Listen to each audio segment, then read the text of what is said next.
November 14 உலக சர்க்கரை நோய் தினமாக கடைபிடிக்கப்பட்டு வருகின்றது. இதன் ஒரு பகுதியாக சர்க்கரை நோய் குறித்த விழிப்புணர்வு வாக்கத்தான் நிகழ்ச்சி கோவை பந்தய சாலையில் இன்று நடைபெற்றது. இதனை கோவை மாநகர காவல் ஆணையர் பாலகிருஷ்ணன் கொடியசைத்து துவக்கி வைத்தார். நாடு முழுவதும் நவம்பர் 14ஆம் தேதி உலக சர்க்கரை நோய் தினமாக அனுசரிக்கப்பட்டு வருகின்றது.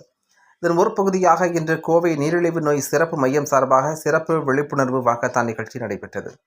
கோவை பந்தய சாலையில் துவங்கப்பட்ட இந்த விழிப்புணர்வு பேரணியை கோவை மாநகர காவல் ஆணையர் பாலகிருஷ்ணன் கொடியசைத்து துவக்கி வைத்தார்.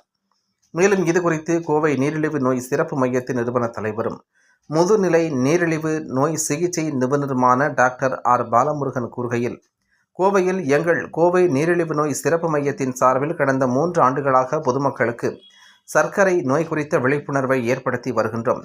இதன் தொடர்ச்சியாக நவம்பர் 14ஆம் தேதி முதல் 24ஆம் தேதி வரை நீரிழிவு நோயாளிகளுக்கு மாஸ்டர் ஹெல்த் செக்அப் மற்றும் கண், சிறுநீரகம், நியூரோ மற்றும் எலும்பு ஆகியவற்றிற்கான இலவச சிறப்பு ஆலோசனை முகாம் 50% சிறப்பு சலுகை கட்டணத்தில் வழங்கப்படுகின்றது.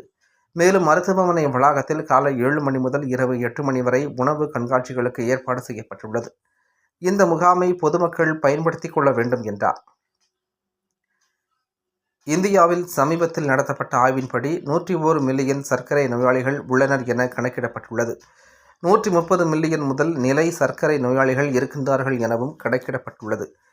உலகத்திலேயே இந்தியாதான் சர்க்கரை நோயாளிகளின் தலைமை இடமாக உள்ளது. இது அனைத்து தரப்பினரிடத்திலும் ஒரு தாக்கத்தை ஏற்படுத்தி உள்ளது. எனவே சர்க்கரை நோய் வராமல் தடுப்பதற்கு உண்டான முறையை நாம் கடைபிடிக்க வேண்டும்.